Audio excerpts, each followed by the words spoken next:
এই জন্যই তো বারবার বলছি 1628 জন মানুষ দায়িত্বে আছে এই দেশের। এগুলো সব আগের ছিল, এগুলো সব পাল্টান, নতুন করে মানুষ ওই জায়গায় জমা দেন। এখনই যদি নির্বাচন সংস্কার না করে দেওয়া হয়, আবার দিনের ভোট রাতে হবে। কারণ এই মানুষগুলো এই 15.5 বছরে এই জালেমাদেরকে টিকে রেখেছিল। এরা এই ডিসি, এই এসপি, এই টিএনও, এই ওসি, এই একই জিনিস। খালি জায়গা পাল্টিয়েছে। কুষ্টিয়ার ডিসি এসেছে খুলনায়, খুলনারটা গেছে মেহেরপুর, মেহেরপুরেরটা লালমনিরহাট। এই কথা বলছেন, মাল তো সব একই আছে, খালি জায়গা পাল্টিয়েছে। তো ওদেরকে এখন দিলে তো ওরা আগে যা করেছে তাই করবে। এই জন্য বারবার বলা হচ্ছে যে পাল্টা, আজকে পাল্টিয়ে কালকে নির্বাচন দিয়ে দেন, কোনো অসুবিধা নেই। আর 2732 জন মানুষ মারা গেল। অন্য বিচার আমি সব বাদ দিলাম, এই 2732 জন মানুষ হত্যার বিচার এটা তো মাস্ট বি হওয়াই লাগবে। নাই তো ওদের মা বাবার কাছে, ওদের স্বামীর কাছে, ওদের ছেলে মেয়ের কাছে কি জবাব দেবেন আপনি বলেন? আপনি যে চেয়ারে বসে পড়লেন, কালকে মনে করেন নির্বাচন দিয়ে হবে। ওই মানুষগুলো জীবনের দাম নেই? আবু সাইদের জীবনের দাম ছিল না? কথা বলেন না কেন? আমি রংপুরে গিয়েছিলাম, কি শান্ত ছেলে। আমার জীবন যেমন আমার কাছে দামি, মূল্যবান, আবু সাইদের জীবনও ঠিক এরকম মূল্যবানই ছিল। তো তাকে কি কারণে আপনি বিদায় করে দিলেন বলেন? জবাব দিতে পারবেন? অথচ এই দেশে এখনো আইন আছে, হত্যা যদি কেউ করে তারে এই যে ফাঁসির যে নিয়ম আছে, 2732 জন যদি খুন হয়ে যায়, আপনি এক একজনের যদি একজনকেও ফাঁসি দিয়ে থাকেন, তাহলে হাসিনার ফাঁসি দেওয়া দরকার 2732 বার লিগাল ভাবে। আর বাকি যা আছে ওই যে গম খোনায় না ঘরগুলো তো বাদ দিলাম, শুধু লিগাল মরেছে। তো এগুলো তার কোনো ভেজাল নেই, এগুলো সব ভিডিও ফুটেজ আছে। এই কথা বলছে না কেন? আল্লাহ রাব্বুল আলামিন জানিয়েছেন, ফাইন্না মাআল উসরি ইসরান, ইন্না মাআল উসরি ইসরা। আমি এখানে যারা আলেম আছে তাদেরকে জিজ্ঞাসা করব, আয়াতটা ঠিক আছে না ভুল? হ্যাঁ, ঠিক আছে কি করে? শুধু ঠিক না, আমি আপনাকে একটা জিনিস এখান থেকে বের করে আশার বাণী শোনাচ্ছি। আল্লাহ যে উসরুন দিয়েছেন, দেখবেন উসরুনের আগে আলিফ লাম আছে, এর আগে মা আছে। আমরা জানি যেখানে কষ্টের কথা বলতে গিয়ে আল্লাহ নির্দিষ্ট করে মারেফা করে দিলেন, কিন্তু পরের শব্দটা ইসরা, এটার অর্থ হচ্ছে সুখ, শান্তি, নিরাপত্তা, স্বস্তি, আনন্দ, কল্যাণ। আল্লাহ এই কথাটা বলতে গিয়ে কিন্তু তখন ওখানে আর আলিফ লাম দেয়নি, তখন ওটা মা নাকেরা, অনির্দিষ্ট। তাফসিরে ফি জিলালিল কোরআনে পাবেন এই তথ্যটা, টিকার ভেতরে আছে। মুফাসসির সাইয়্যিদ কুতুব রাহমাতুল্লাহ আলাইহি লিখেছেন, এই পৃথিবীতে কোন মানুষ যদি একটা কষ্ট সহ্য করে, কিন্তু কষ্টটা যদি হয় 3টা কারণে, এদিকে তাকান, আপনি যদি একটা কষ্ট দুনিয়ায় সহ্য করেন, কয়টা কারণে? আরো জোরে বলেন। যে কোনো কারণে কষ্ট পাবেন, আর আপনাকে আল্লাহ শান্তি দেবে না। কষ্টটা যদি হয় 3টা কারণে, আর কষ্ট যদি হয় একটাও, কমপক্ষে দুনিয়া আখিরাত মিলিয়ে আপনাকে আল্লাহ 10 থেকে 70টা শান্তি ভোগ করাবে। না, আপনি বলছেননি। আপনি যদি দুনিয়ায় কষ্ট পান কয়টা? আরো জোরে, কারণ কয়টা? যে কোনো কারণে কষ্ট পেলে কিন্তু শান্তি পাওয়া যায় না। হাসিনা কষ্ট পেয়েছিল, এই কান্না কানছিল দেখেছে যাওয়ার দিন, মনে হচ্ছে স্বামী মরে গেছে। কিন্তু এই কষ্টে এই 3টা কারণে আপনি দেখবেন হয়নি। 1 নাম্বার কারণ হওয়া লাগবে, কষ্ট পেয়েছেন কিন্তু আল্লাহর জন্য।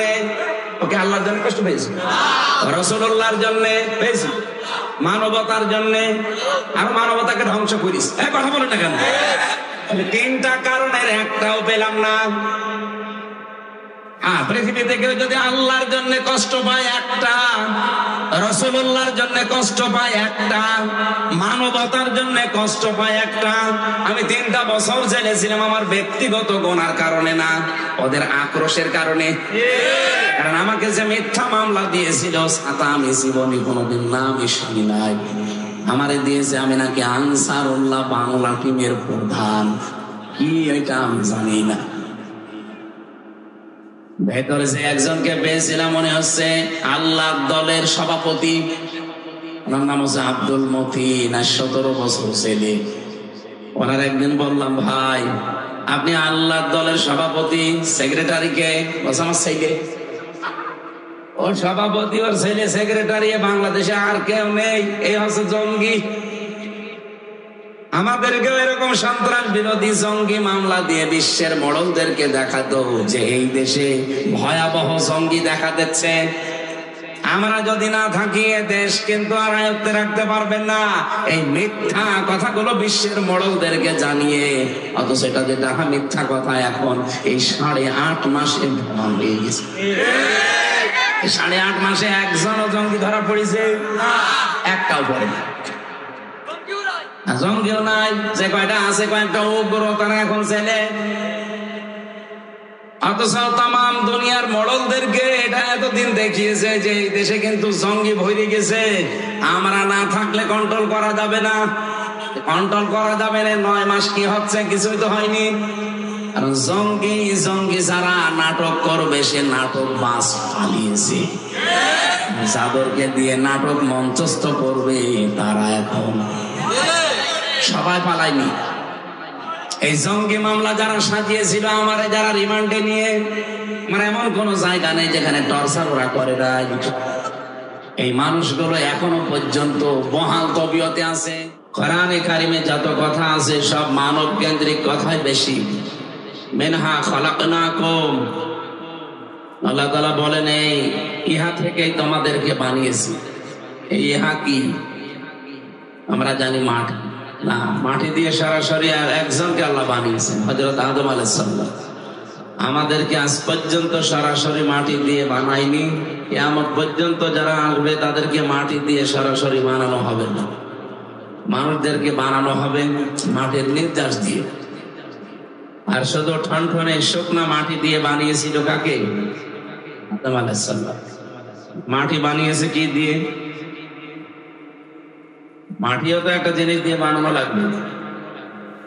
আমরা তাফসীরের ভেতর থেকে বলছি, আপনি যদি এখন গাজীপুরে যান, মৃত্তিকা গবেষণাগার আছে, ওখানে মাটি গবেষণা করে 10টা জিনিস তারা মাটি থেকে বের করেছে। 1 নম্বরে oxygen, silicon, aluminium, iron, calcium, potassium, sodium, magnesium, nitrogen, hydrogen. এই 10টা জিনিস মাটির ভেতরে আছে।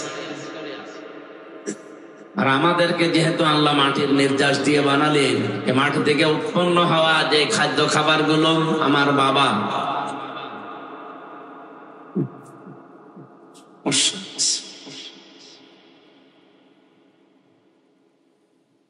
অনেকগুলো খাবার পরে ওনার রক্ত, গোশত, চর্বি, চামড়া, মাংস এগুলো তৈরি হয়।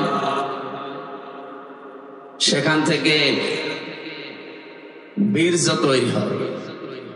বাবার স্ফলিঙ্গ দিয়ে দ্রুত গতিতে বের হয়ে যাওয়া এই নাপাক পানিটা, বীর্যটা মায়ের রেহেমের ভেতরে জমা হয়। বিজ্ঞান এখন প্রমাণ করছে নাপাক পানি দিয়ে আল্লাহ 4টা জিনিস বানায়: রক্ত, গোশত, চর্বি আর চামড়া। বাবার মায়ের রেহেমের ভেতরে যে পলিটা আছে পানির, নাপাক পানি, এটা দিয়ে আল্লাহ আরো 4টা জিনিস বানায়: চুল, রগ, হাড় আর পর্দা। এই 4-8টা জিনিস যখন এক হয়, ফেরেশতাদেরকে আল্লাহ রাব্বুল আলামিন বলেন, আমি নিজে আরো 5টা জিনিস আমার বান্দাকে দয়া করে দান করব। কাউকে হয়তো 5টা দেই, কাউকে 4টা দেই, কাউকে 3টা দেই। যারে আল্লাহ যেটা দেয় না, দেখবেন দুনিয়াতে ঠিক ওইটা কম হয়ে আসে। এটা মা বাবারও হাত নেই, আর ওই মাটির ভেতরে এই গুণও নেই। মাটির ভেতরে কয়টা গুণ পেলাম? 10টা। বলেন বলেন। বাবার কাছ থেকে আল্লাহ 4টা জিনিস বানান, মায়ের জিনিস দিয়ে 4টা, 4 4 8টা, 10 আর 8 18। আপনি কম্পিউটারের ভেতরে মানুষের এই মানব দেহ 3.5 হাত ঢুকিয়ে দেন, ও বলবে যে না, মানুষ তৈরি হতে এখন অনেকগুলো উপাদান লাগবে। কি লাগবে? যদি কমপ্লিট মানুষ বানাতে চান, শ্রবণ শক্তি লাগবে, দর্শন শক্তি লাগবে, বাক শক্তি লাগবে, আকেল শক্তি লাগবে, ঘ্রাণ শক্তি লাগবে। আর এই 5টায় আল্লাহ নিজে তার রব নামের কারণে আমাদেরকে ভিক্ষা দিয়েছে।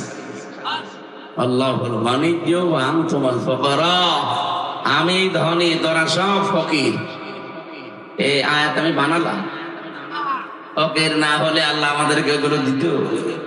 দয়া করে ভিক্ষা দিয়েছে। আল্লাহ রাব্বুল আলামিন সূরা নাহলের ভেতরে জানিয়েছেন, 14 নম্বর পারা, 14 নম্বর পৃষ্ঠার 14 নম্বর লাইনের 58 নম্বর আয়াতের মাঝের অংশে আছে, ওয়াজআলা লাকুমুস সামআ ওয়াল আবসারা ওয়াল আফইদা, ইলা আখির আয়াত। আল্লাহ পাক বলেন, আমি আল্লাহ নিজে শ্রবণ শক্তি, দর্শন শক্তি, বাক শক্তি, আকেল শক্তি, ঘ্রাণ শক্তি, এই 5টা জিনিস যাকে দিয়েছি, আর ওই যে 18টা, সব মিলে 23টা, সে পরিপূর্ণ মানুষ হয়ে দুনিয়ায় আসতে পারে। যাকে আমি আল্লাহ একটা কম দিয়েছি, 22টা দিয়েছি, সে পরিপূর্ণ হয়ে আসে না, পূর্ণাঙ্গ হয়ে আসতে পারে না, অপূর্ণাঙ্গ হয়ে আসে। এই যে দর্শন শক্তি আল্লাহ যদি আমাকে না দিত, তার রব নামের কারণে দুনিয়ায় আসতাম ঠিক, কিন্তু কানা হয়ে। কি হয়ে? কত কানা আসে না দুনিয়ায়, তাদেরকে 23টা আল্লাহ দেয়নি, 22টা দিয়েছে। আল্লাহ যদি আমাদেরকে 2টা জিনিস কম দিত, কান, এই যে শ্রবণ শক্তি, যেটা অনেকে এটা পায় না, খালা বলে ডাকি আমরা, বধির বলি তাদেরকে। একটু নিজের দিকে তাকিয়ে ভাবেন তো, আল্লাহ আপনাকে শক্তি যা দিয়েছেন, যদি এই 23টার ভেতরে 2টা কম দিত, মানুষ দুনিয়াতে আপনাকে বলতো ঠিক, কিন্তু বলতো কানা আর কালা। আপনি কি করতেন? নিজের দিকে তাকিয়ে এবার ভাবেন। কত মানুষ হয়তো আপনাকে না দেখে মোবাইলে কথা বলে, কিন্তু এই 2টা জিনিস যদি না থাকতো, কথা বলা না, আপনার নাম শুনতে সে ঘৃণা করতো, কানা, আবার বধির। সেদিন ইন্টারনেটে দিয়েছিল, ওই বড়গুনার এক মহিলা কথা বলতো একটা পুরুষের সাথে মোবাইলে, ফেসবুকে চ্যাটিং করতো। দেখে নাই কোনদিন তার চেহারা, সেই লোক খুব চালাক, ওর হাত নেই, পা নেই, প্রতিবন্ধী, চোখ টেরা, কিন্তু এমন কায়দা ছবি এডিটিং করে প্রোফাইলে দিয়েছে, বোঝার কোনো কায়দা নেই, দেখলে মনে হবে রাজপুত্র। মহিলার সাথে প্রায় 2 বছর লাইন চলছে, মনে করছে জিনিস মনে হয় 1 নাম্বার, চলে এসেছে। চলে আসার পরে যে চেহারা দেখেছি, দেখে একটা হাত নেই, পা নেই, আবার এতদিন মিথ্যা কথা বলেছে যে আমি একটা চাকরি করি, মনে করছে যে বিশাল জিনিস হবে। ওই মহিলাও 2 নাম্বার, কারণ ওরও 2টা ছেলে মেয়ে আছে। ওই এসে দেখছে এই অবস্থা, চাকরি করে ঠিক, কিন্তু একজনের জমিতে পানি টেনে দেয়, এই চাকরি। এখন মহিলা বিয়ে করতে আর রাজি না। এই লোকের যে ভাই আছে, এসে বলছে, না তুমি কেন আসলে? ও তো আমাকে মিথ্যা কথা বলেছে যে ও নাকি খুব সুদর্শন, বলবে তো যে আমি প্রতিবন্ধী, আবার প্রোফাইলে ছবি দিয়েছে, সেই রকম ছবি আমি দেখে চলে এসেছি। সাতক্ষীরাবাসী শুধু হাসির জন্য বলি নাই, নিজের দিকে তাকিয়ে বলেন, আপনাকে যদি আল্লাহ এরকম প্রতিবন্ধী করে দিত, হয়তো না। এক কথা বলেন, এখন আপনি কিসের মাস্তানি করেন, কিসের অহংকার আপনার বলেন তো? কুমিল্লাতে একবার খাবার খাচ্ছিলাম এক মাহফিলে, হঠাৎ বিদ্যুৎ চলে গেল। পাশে আমার এক অন্ধ বসেছিল খাবার খেতে। আমার যারা চোখওয়ালা মানুষ তারা চিল্লা পাল্লা করছে, ওই তাড়াতাড়ি কারেন্টের ব্যবস্থা করেন, জেনারেটর লাগান। হঠাৎ অন্ধ আমার হাত চেপে ধরে বলছে, হুজুর মাত্র 2 মিনিট কারেন্ট চলে গেছে আর আপনি চিল্লাচ্ছেন। অথচ 42 বছর আমার জীবনে কোনো কারেন্ট নেই। আমি কিন্তু জন্মের পরে দেখতে পেতাম টাইফয়েড হওয়ার কারণে আমার এই অবস্থা হয়েছে। আজ 42 বছর কি আলো কি অন্ধকার আমি জানি না। আপনাকে একটা তথ্য জানাই, এ পৃথিবীতে যাদের চোখ আছে অন্তত তারা দিনের বেলা তো দেখে, রাতের বেলা ঘুমিয়ে থাকলেও স্বপ্ন দেখে। কিন্তু আমরা যারা অন্ধ আমরা তো দেখতে পাই না, রাতে স্বপ্নেও দেখি না, শুধু আওয়াজ শুনি। আমার ওই দিনই মনে হচ্ছিল, আল্লাহ কিছু যদি দুনিয়ায় না দেয় অন্তত চোখ দিয়েছে, কিয়ামত পর্যন্ত সেজদায় থাকা দরকার। আল্লাহ পাক যদি সত্যি ওই 5টা জিনিস আমাকে ভিক্ষা না দিত, দয়া করে আমার মা বাবা যত ধনী মানুষ হোক, আকিস গ্রুপের মালিক যদি হয়, আমিও তার বাড়িতে যদি জন্ম নিতাম, আমারে কেউ তাকাইতো না। কথা বলে না কেন? আর এখানে দাওয়াত দেওয়া দূরের কথা, কুষ্টিয়া থেকে পর্যন্ত মোবাইলই করতো না। ওর কি দেখবো নিয়ে এসে, ওর চোখ নেই কান নেই, কথা বলতে পারে না। বিজ্ঞান এখন প্রমাণ করছে মানুষকে যে আল্লাহ যে বাক শক্তি দিয়েছে। আল্লাহ রাব্বুল আলামিনের নবী বলেন, মানুষের এই কণ্ঠনালীর ভেতরে 27টা স্তর আছে, প্রতিটি স্তরে একজন করে ফেরেশতা বসে আছে। আমি যখন একটা কথা বলার নিয়ত করি, এখান থেকে এখানে, এখান থেকে ওখানে, ওখান থেকে এখানে, এভাবে দেওয়া লাগবে। 27 জন এভাবে বসে আছে স্তরে স্তরে। কথাটা বের করার জন্য 26 নাম্বার জায়গা পর্যন্ত ঠিক থাকে, তো 27 নাম্বারে যখন বের হবে তখন আওয়াজটা যাকে আল্লাহ যে আওয়াজ দিয়ে বানিয়েছে ওই আওয়াজে তার কথাটা বের করে দেয়। একবারের জন্য ভাবেন তো, আমাদের দুনিয়ায় যারা আছি সবার কণ্ঠের আওয়াজ যদি একরকম হতো, এ পৃথিবীতে চলাফেরা করা বড় কঠিন হয়ে যেত। আমি যদি মুরব্বীর বাড়ি দিয়ে আজ রাত 2টার সময় যে বলতাম, ম্যাডাম দরজা খোলেন, মনে করতো যে এসেছে, খুলে দিত, বাবা শাহজালাল সব হালাল হয়ে যেত না।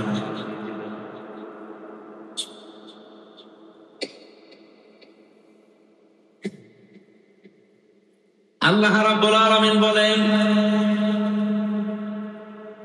ওয়াস-সামাই ওয়াত-তারিকি ওয়া মা আদরাকা মাত-তারিকুন নাজমুস সাকিব ইন কুল্লু নাফসিন লাম্মা আলাইহা হাফিজ। আমাদের পেছনে হেফাজতকারী আছে, প্রত্যেকের পেছনে তারা আশ্রম দিচ্ছে। আমার এই ফেরেশতা গুলো যদি তাদের দায়িত্ব পালন করা বন্ধ করে দিত, পৃথিবীর মানুষেরা এক কদম সামনে যেতে পারবে না। কারণ তুমি একটা পা যখন তোলো, তোমার এই পাটা জমিনে ফেলার জন্য একজন ফেরেশতা দায়িত্ব পালন করে। প্রত্যেকের জন্য আমি আলাদা আলাদা ফেরেশতা রেখে দিয়েছি।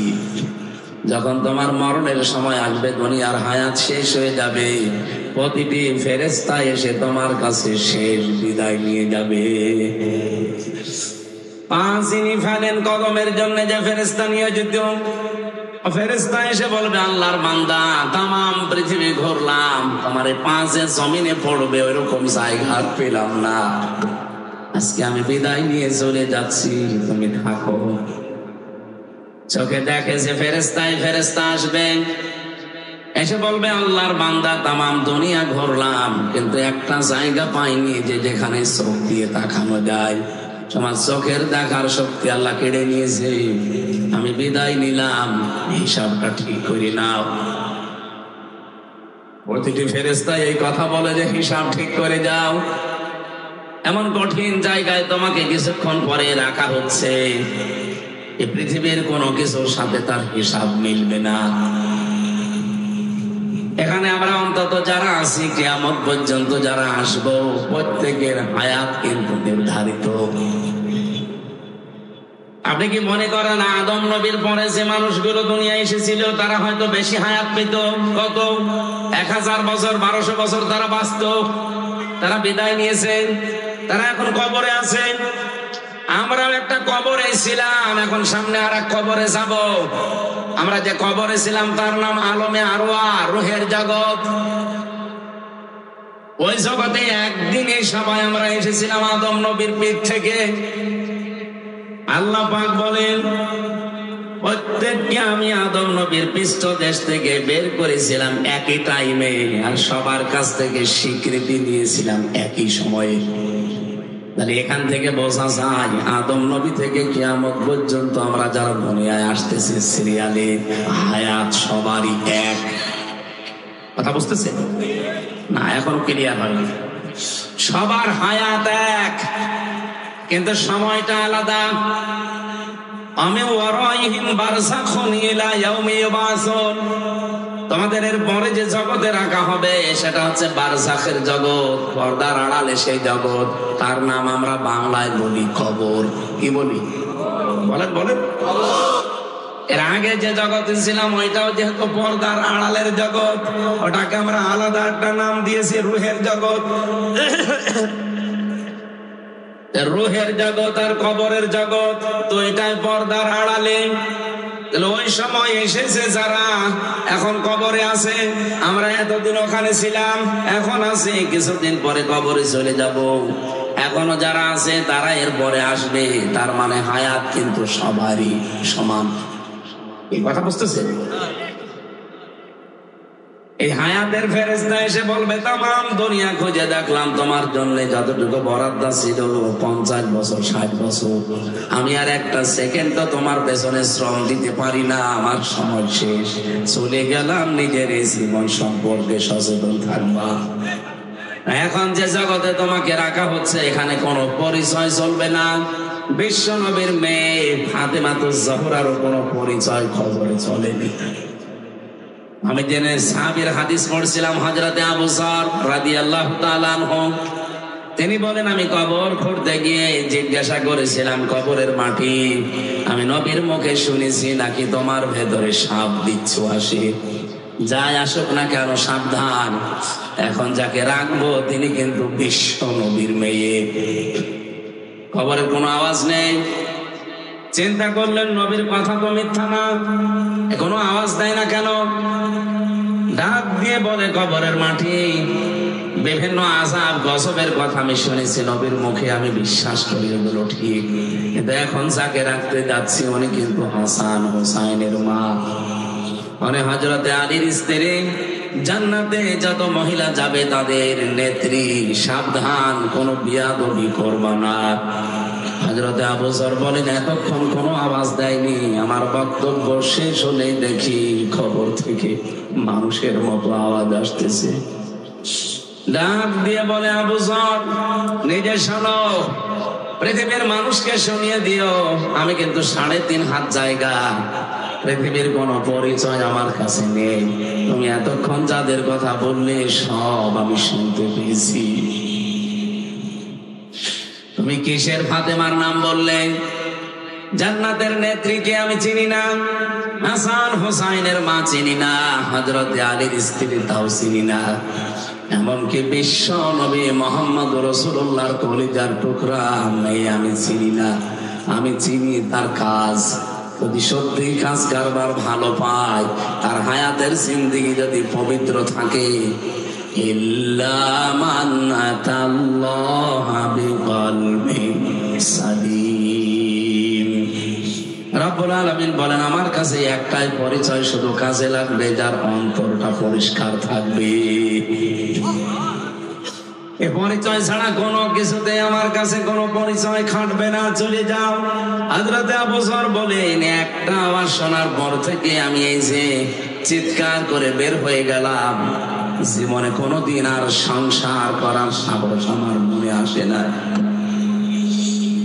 ও সাতক্ষীরাবাসী, যে যাই করেন না কেন, এরকম একটা জগৎ সামনে আমাদের নেই। আরো জোরে বলে, বিশাল একটা ভয়ঙ্কর জগৎ আমাদের সামনে আসতেছে।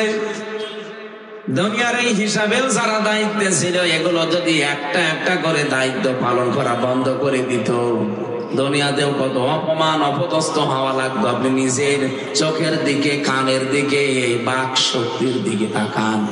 আমার চেহারা যতই ভালো হোক, লেখাপড়া আমি যতই আন্দাজে করি, যদি কথা বলতে হঠাৎ আল্লাহ বন্ধ করে দেয়। বিজ্ঞান এখন দেখাচ্ছে যে 27টা স্তরের একটা স্তর যদি অকেজ হয়ে যায়, দুর্বল হয়ে যায়, আপনি যতই জোরে জোরে কিছু করেন কথা বলতে পারবেন না, শুধু গা গো শব্দ হবে। কি দয়া করেছে আমি এই জায়গাগুলোতে যখন কম্পিউটারের সামনে বসি, আগে সেজদা দিয়ে নিই যে আল্লাহ, কত মানুষকে তুমি এই কথা বলার যোগ্যতা কেড়ে নিয়েছো। এই যে কাজী নজরুল ইসলাম 43 বছর জীবনে কথা বলতে পারে নাই, বোবা ছিল। আপনি হিসাব করতে পারেন জীবনে। আজ যারা আল্লাহর বিরুদ্ধে এই কথাকে ব্যবহার করেন, মানবতার বিরুদ্ধে এই কথাকে ব্যবহার করেন, এখনই যদি আল্লাহ 27টা স্তরের হালকা একটু ফাটল ধরিয়ে দেয়, এমনকি যে শরীরের ভেতরে 5.5 কেজি রক্ত এখন 226 কিলোমিটার বেগে প্রবাহমান চলছে, মাথা থেকে পা পর্যন্ত। বিজ্ঞান জানিয়েছে 2 কোটি কোষ আমাদের শরীরে আল্লাহ দিয়েছে। এই কোষগুলো যদি কিছু দুর্বল হয়ে যায়, আর এগুলো দুর্বল হওয়ার কিছু পয়েন্টও আছে, আমার আলোচনা ওদিকে না, আমি ওদিকে যাচ্ছি না। এক কথায় বলছি, কোষগুলো যদি সত্যি দুর্বল হয়ে যেত, আপনার কিন্তু এই রক্তের ভেতরে কমপক্ষে 5 প্রকার ক্যান্সার দেখা দিত। ক্যান্সার হওয়ার পেছনেও কিছু কারণ আমি পেয়েছি। তামিলনাড়ুতে ছিলাম, সিলেটের এক ভাইকে পেয়েছিলাম, উনি প্রায় 12 মাস সেখানে আছে। যেদিন আমরা চলে আসবো ওই দিন শুনলাম ওনার রিপোর্ট দিয়েছি যে শরীরের ভেতরে যে 5 প্রকার ক্যান্সার হয়, তার ভেতরে 1 প্রকার ধরা পড়েছে। ওনারে বললাম আপনার কত টাকা খরচ হলো? বলছে 1,13,00,000। 1,13,00,000 টাকা অলরেডি 12 মাসে চলে গেছে। আজকে ডাক্তার রিপোর্ট দিয়েছে আমি নাকি আর বাঁচবো না, কারণ রক্তের যে কোষগুলো, ওই কোষগুলো এখন আর কাজ করছে না। আমি খ্রিস্টান ডাক্তারের সাথে কথা বলেছিলাম ইংরেজিতে, জিজ্ঞাসা করেছিলাম তাকে যে হ্যালো ডক্টর, এই যে রোগগুলো হওয়ার কারণ কি? রক্তের ভেতরে যে 5 প্রকার ক্যান্সারের 1 প্রকার ধরা পড়েছে, এটার কারণ কি? খ্রিস্টান ডাক্তার আমাকে মেডিকেল রিপোর্ট দিয়ে জানাচ্ছিলেন যে পৃথিবীতে মানুষের এই শরীরে কোটি কোটি লোমকূপ আছে। দেখতে পাচ্ছেন? এই যে এটা লোম বলে না, পশম, এই ভালো ভাষায় বললে লোম বলে। এই লোমগুলোর ভেতর দিয়ে অন্ধকার আর আলো প্রবেশ করে শরীরে। আপনার শরীরের ভেতরে এই জন্য আল্লাহ 12 ঘন্টা আলো প্রবেশ করার ব্যবস্থা করে দিন দিয়েছেন, আর 12 ঘন্টা এরকম অন্ধকার করে দিয়েছেন যেন অন্ধকার প্রবেশ করে। এই ক্যান্সার থেকে বাঁচার জন্য এটা ভূমিকা পালন করে। এই লোকটা সারাটা জীবনই বেশিরভাগ আলোয় কাটিয়েছে। অন্ধকার ওর শরীরের ভেতরে প্রবেশ করা দরকার, সে ব্যবস্থাও ছিল না। ও দিনের আলোতে থাকতো 12.5 ঘন্টা, রাতের বেলায় ওই মোবাইলের আলো, কম্পিউটার আলো, টিভির আলো অথবা আলো জ্বালিয়ে ঘুমাতো। এই জন্য নবীর হাদিস হচ্ছে যখন ঘুমাতে যাবেন অন্ধকার করে ঘুমাবেন। 1,500 বছর আগে এই কথা বিশ্ব নবী জানিয়েছেন।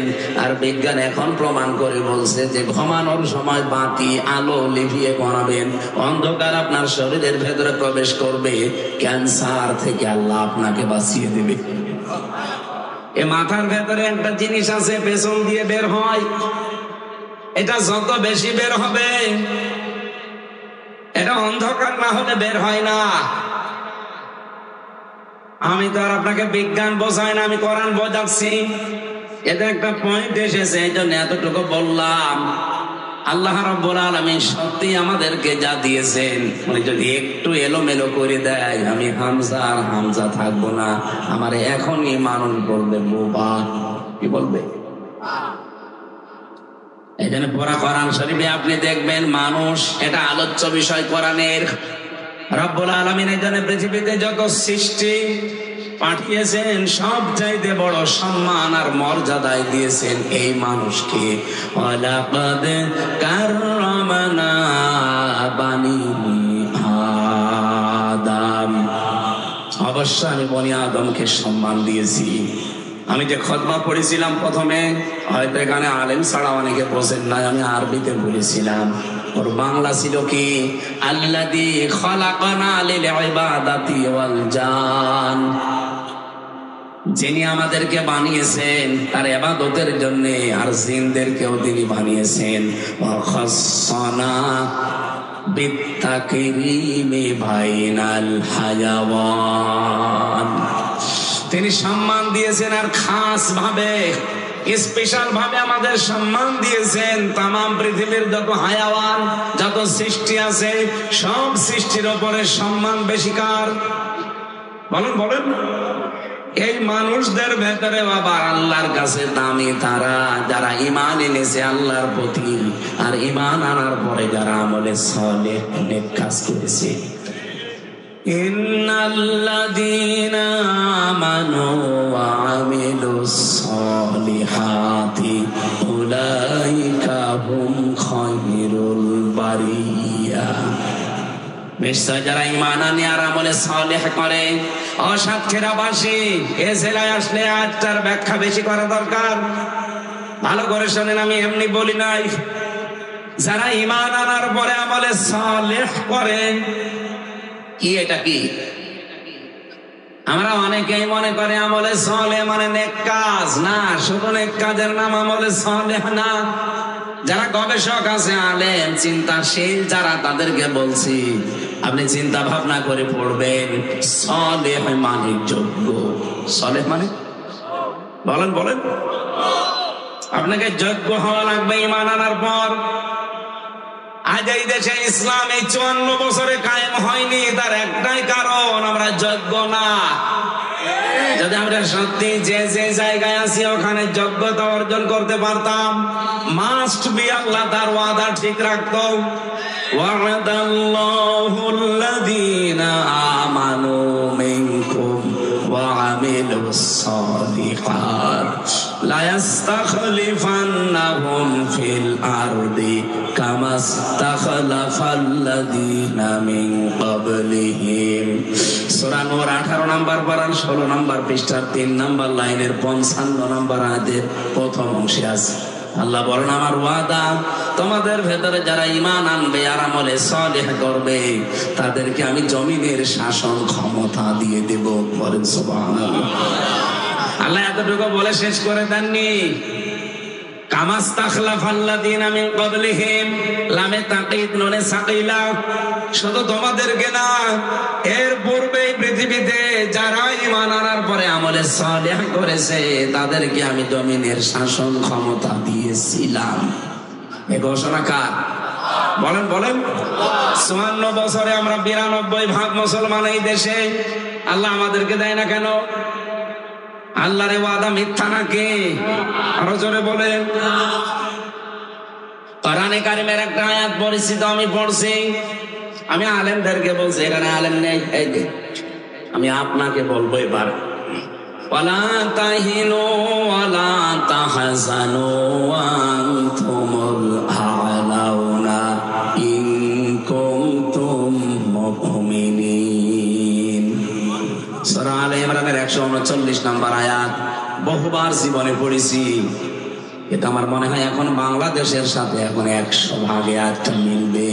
এদিকে তাকান, খুব জরুরি এটা। আল্লাহ বলেন, ওয়ালা তাহিনু, তাহিনু মানে মন ভেঙো না, হীন বল হয়েও না, মনক্ষুণ্ণ হবা না, দুর্বল হয়ে যাবা না। ওয়ালা তাহজানু, চিন্তাও করবা না। ওয়া আনতুমুল আ'লাউনা, শব্দটা ছিল ওয়া আনতুম আল আ'না, আল আ'লাউনা। আমার প্রশ্ন এখানে, আল্লাহ আনতুমুল আ'লাউনা দেওয়ার আগে এই যে আ'লাউনা এর আগে আলিফ লাম দিলেন কেন? এখানে গল্প করছে কে? ওরে ভাই,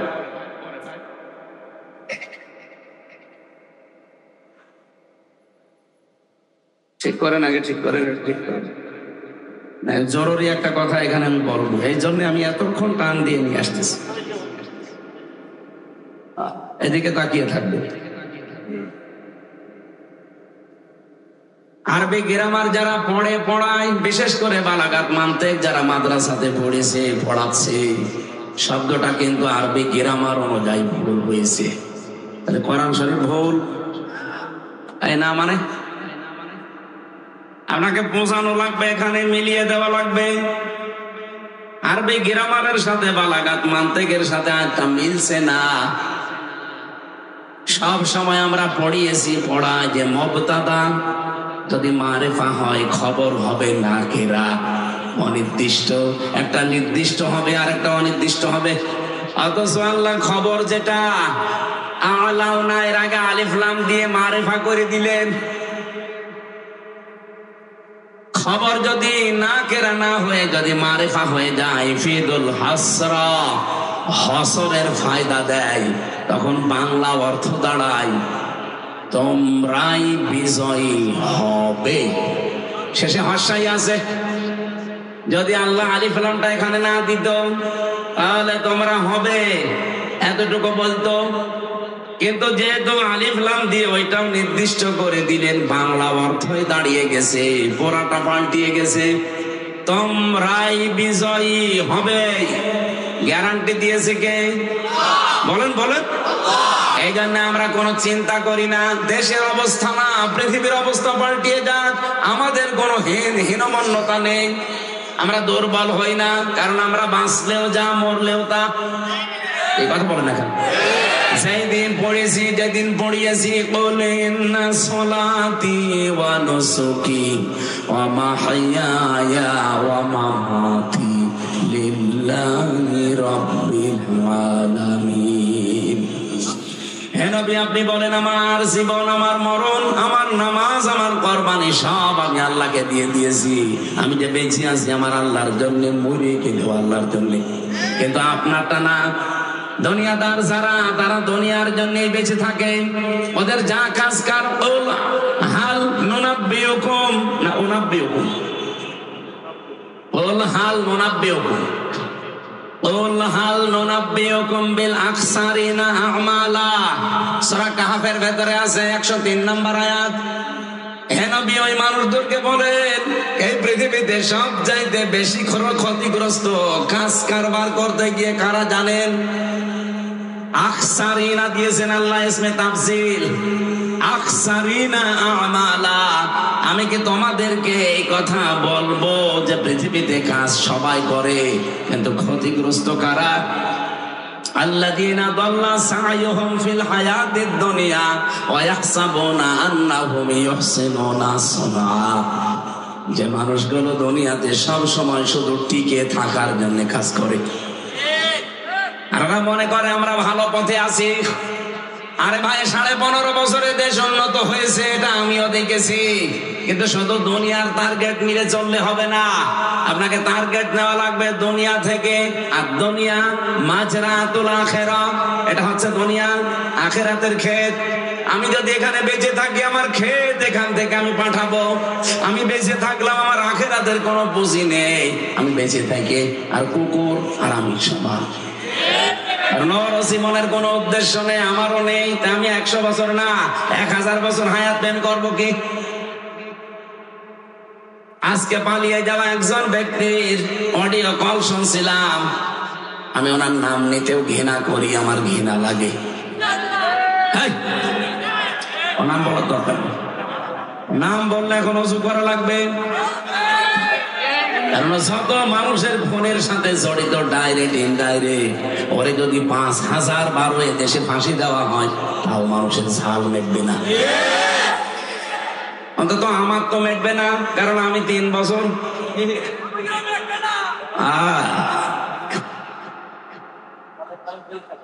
উনি আজকে নিজেই বলছিল কথা যে আল্লাহ আমাকে বাঁচিয়ে রেখেছে সামনে কিছু মানুষকে শাস্তি দেওয়ার জন্য। লজ্জা আছে? এত অপমান হওয়ার পরও যদি এই কথা বলে আল্লাহ নাকি ওরা বাঁচিয়ে রেখেছে, পালিয়ে গেলেন কেন? আল্লাহ আপনাকে বাঁচিয়ে দিয়েছে, আপনি আর 5 মিনিট থাকতেন ভাতটা হয়ে যেত। এক কথা বলছে না কেন? শুধু 5 মিনিটও না, যেটাই যাচ্ছিল এটা দরজা যদি হালকা খুলে যেত। আমি সেদিন ওই যে মৌলভীবাজারে যাচ্ছিলাম, হঠাৎ পাইলট আমারে বলছে, হুজুর এই হেলিকপ্টারের এই হুকটা যেন চাপ দেবেন না, তাহলে খুলে গেলে পড়ে যাবেন। মনে মনে ভাবলাম, আল্লাহ যে 2 বছরে যাচ্ছিল যদি একটু হুকটা খুলে যেত, আর যদি আমার সামনে পড়তো মন মতো আল্লাহর নামে পিটাতাম।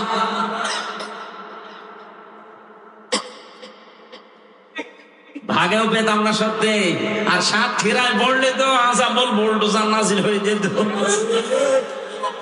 কারণ এই জেলার একেবারে শেষ করে দিয়েছে। সারা বাংলাদেশে সাতক্ষীরাকে আমরা সবাই মনে করি এটা ফিলিস্তিন।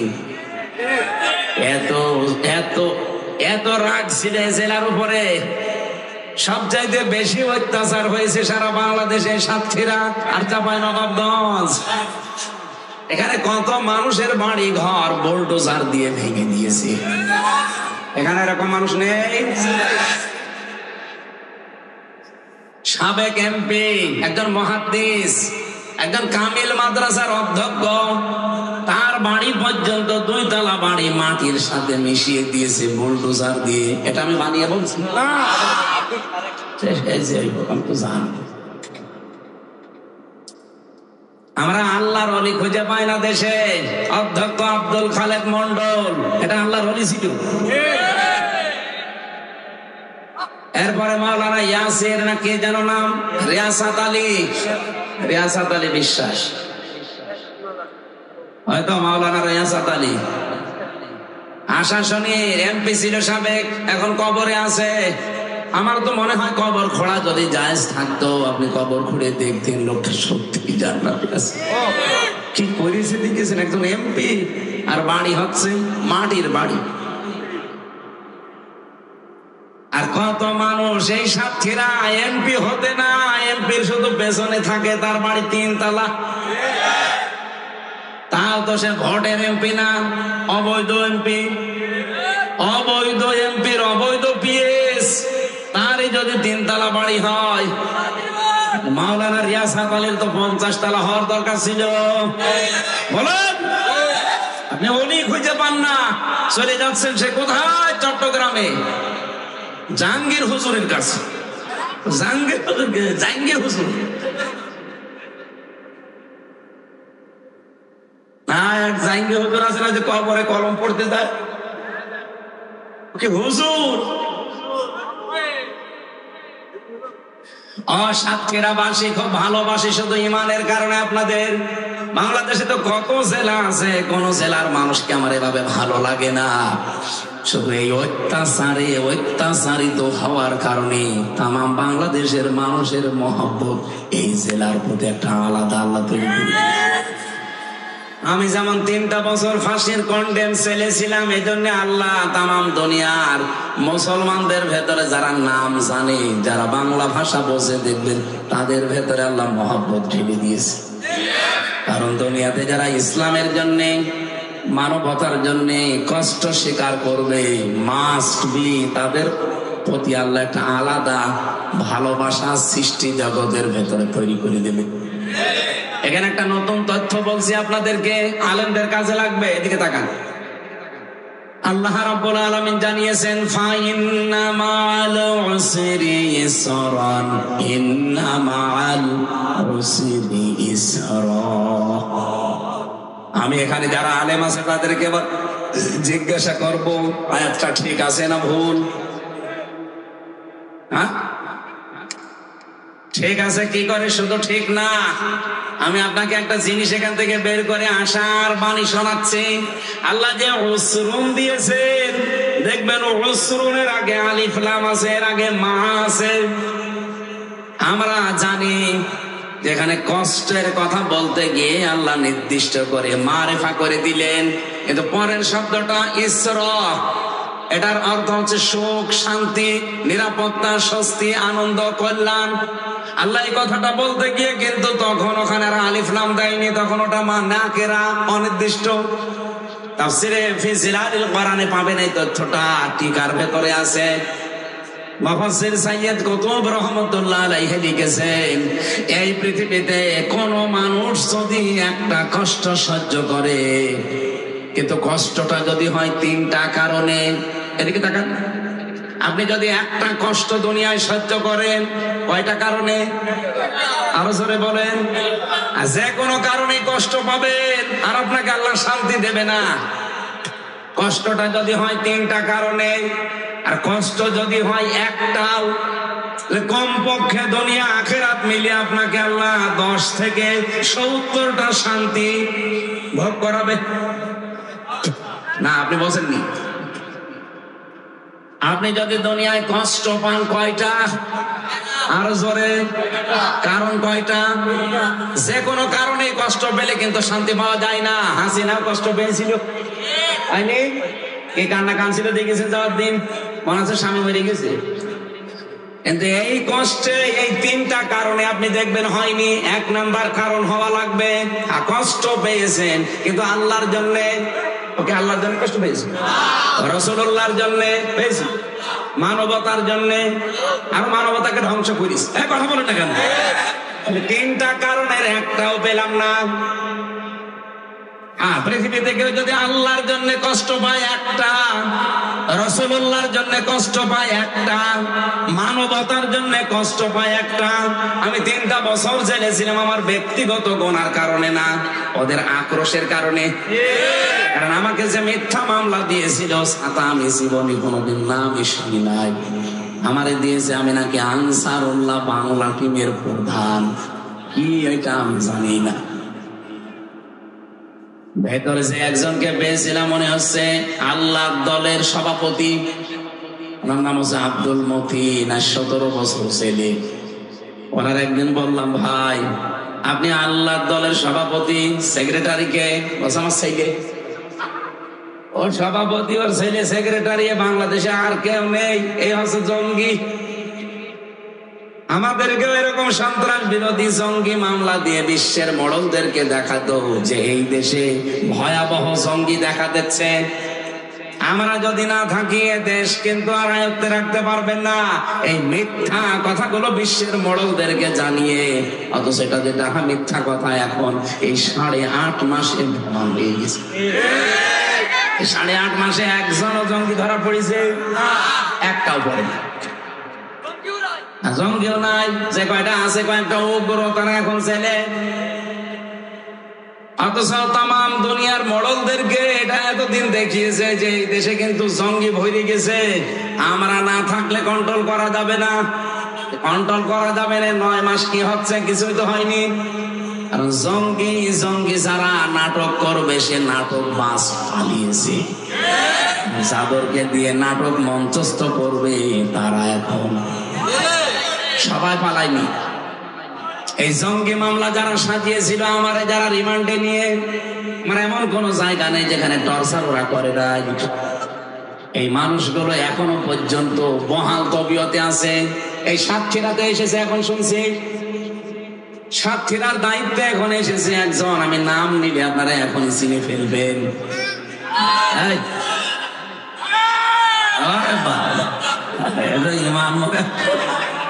মাটি ফুড়িয়ে উঠতেছে। এরা নিজেরা জানতো যে আলেমদের কোনো দোষ নেই, এরা জঙ্গিও না, ওরা নিজেরা আমার এই অফিসার বলেছে। অথচ চুরি করে এখন নাকি সাতক্ষীরায় দায়িত্ব নিয়েছে। সাতক্ষীরা হচ্ছে একটা ফিলিস্তিন। আপনি কোন সাহসে জেলায় আসলেন? আলেমদের যেভাবে কষ্ট দিয়েছে, সে এখন যদি বলতে চায় যে না আমি কি, আমি তো কর্মচারী, আপনি তো সব জানতেন, আপনি বলতে পারতেন না, না আমি এই জালেমদের সাথে নেই, দরকার আমি ভ্যান চালাবো। হ্যাঁ, কথা বলেন না কেন? এই জন্যই তো বারবার বলছি 1628 জন মানুষ দায়িত্বে আছে এই দেশের। এগুলো সব আগের ছিল, এগুলো সব পাল্টান, নতুন করে মানুষ ওই জায়গায় জমা দেন। এখনই যদি নির্বাচন সংস্কার না করে দেওয়া হয় আবার দিনের ভোট রাতে হবে, কারণ এই মানুষগুলো এই 15.5 বছরে এই জালেমাদেরকে টিকে রেখেছিল। এরা এই ডিসি, এই এসপি, এই টিএনও, এই ওসি, এই একই জিনিস। খালি জায়গা পাল্টিয়েছে। কুষ্টিয়ার ডিসি এসেছে খুলনায়, খুলনারটা গেছে মেহেরপুর, মেহেরপুরেরটা লালমনিরহাট। এই কথা বলছেন, মাল তো সব একই আছে, খালি জায়গা পাল্টিয়েছে। তো ওদেরকে এখন দিলে তো ওরা আগে যা করেছে তাই করবে। এই জন্যই বারবার বলা হচ্ছে যে পাল্টা, আজকে পাল্টিয়ে কালকে নির্বাচন দিয়ে দেন, কোনো অসুবিধা নেই। আর 2732 জন মানুষ মারা গেল। অন্য বিচার আমি সব বাদ দিলাম, এই 2732 জন মানুষ হত্যার বিচার এটা তো মাস্ট বি হওয়াই লাগবে। নাই তো ওদের মা বাবার কাছে, ওদের স্বামীর কাছে, ওদের ছেলে মেয়ের কাছে কি জবাব দেবেন আপনি বলেন? আমি যে চেয়ারে বসে পড়লেন, কালকে মনে করেন নির্বাচন দিয়ে হবে, ওই মানুষগুলো জীবনের দাম নেই? আবু সাইদের জীবনের দাম ছিল না? কথা বলেন না কেন? আমি রংপুরে গিয়েছিলাম, কি শান্ত ছেলে। আমার জীবন যেমন আমার কাছে দামি, মূল্যবান, আবু সাইদের জীবনও ঠিক এরকম মূল্যবানই ছিল। তাকে কি কারণে আপনি বিদায় করে দিলেন বলেন? জবাব দিতে পারবেন? অথচ এই দেশে এখনো আইন আছে, হত্যা যদি কেউ করে তারে এই যে ফাঁসির যে নিয়ম আছে, 2732 জন যদি খুন হয়ে যায়, আপনি এক একজনের যদি একজনকেও ফাঁসি দিয়ে থাকেন, তাহলে হাসিনার ফাঁসি দেওয়া দরকার 2732 বার লিগাল ভাবে।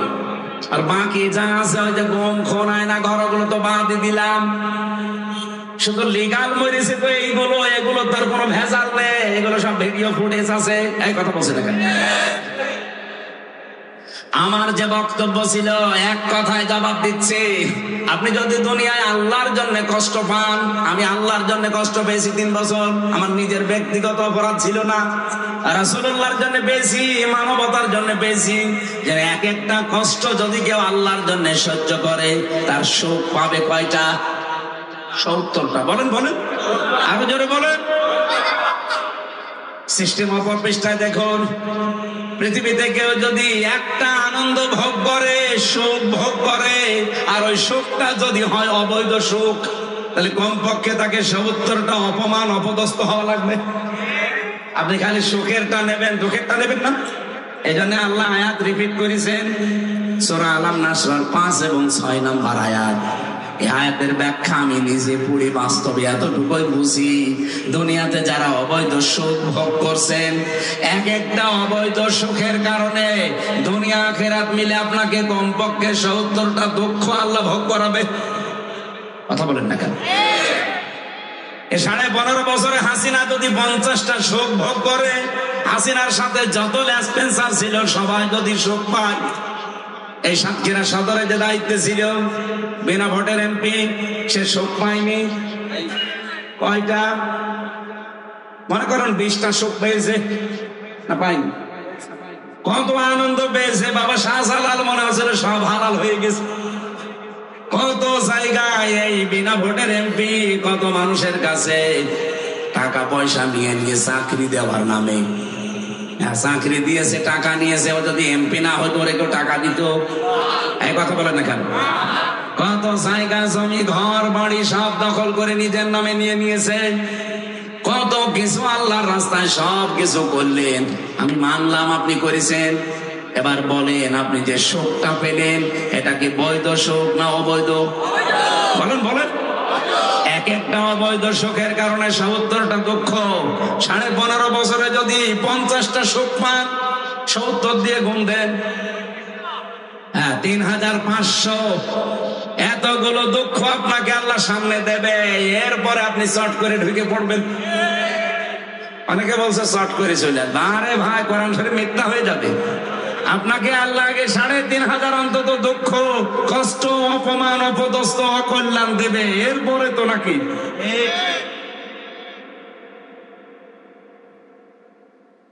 পেছনে কি কি খুব চেহারাবান লোক দাঁড়িয়ে আছে, ওইদিকে কি দেখে বলে?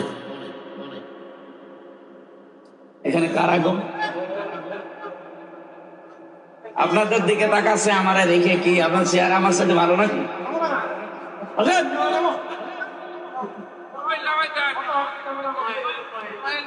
বসে দেন, তাড়াতাড়ি বসে।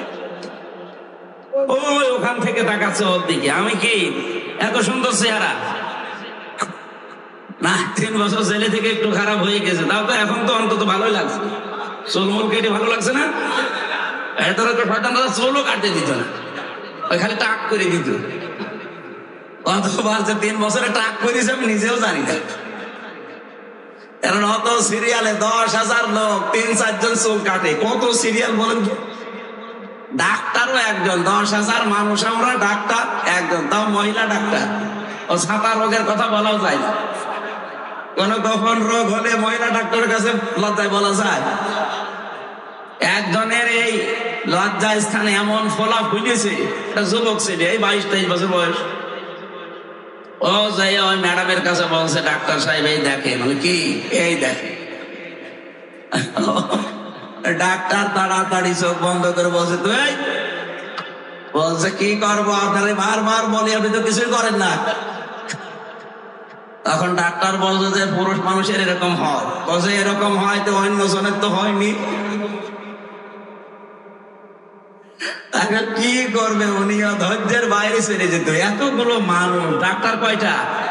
এই জন্য ওখানে আমার মনে হয় সব রোগের এক ঔষধ। কেউ যদি বলে মাথা ব্যথা, যা দেয়। যদি বলে হাতে ব্যথা, ওই দেয়। যদি বলে মনু ব্যথা, একই।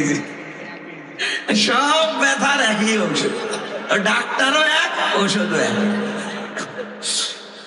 এই জন্য অন্তত চেহারায় আগে চাইছিল, 3 বছরে তো খুব কষ্ট পেয়েছি, এখন তো অন্তত ভালোই লাগে মনে হয় নাকি? আরো চেহারা ভালো না আমার? কি বলে গো, এত সুন্দর চেহারা। আর এরা এদিকে তাকান, পেছনে তাকানো বাদ দেন, এদিকে তাকান। তাহলে আজকের আয়াত থেকে আপনি কি শিখলেন? একটা কষ্ট যদি দুনিয়ায় আল্লাহর জন্য, রাসূলুল্লাহর জন্য, মানবতার জন্য আপনি ভোগ করেন, আপনার সামনে কমপক্ষে 70টা শান্তি অপেক্ষা করছে। আর যদি একটা অবৈধ সুখ ভোগ করেন, একটা অবৈধ সুখের কারণে কষ্ট পাবেন দুনিয়া আখিরাত মিলে কয়টা?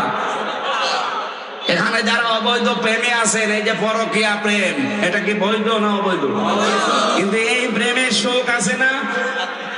আপনি মুরব্বী মানুষ, আপনি কি বলেন? আমাদের মতো ছিলেন তো, ঠিক আছে।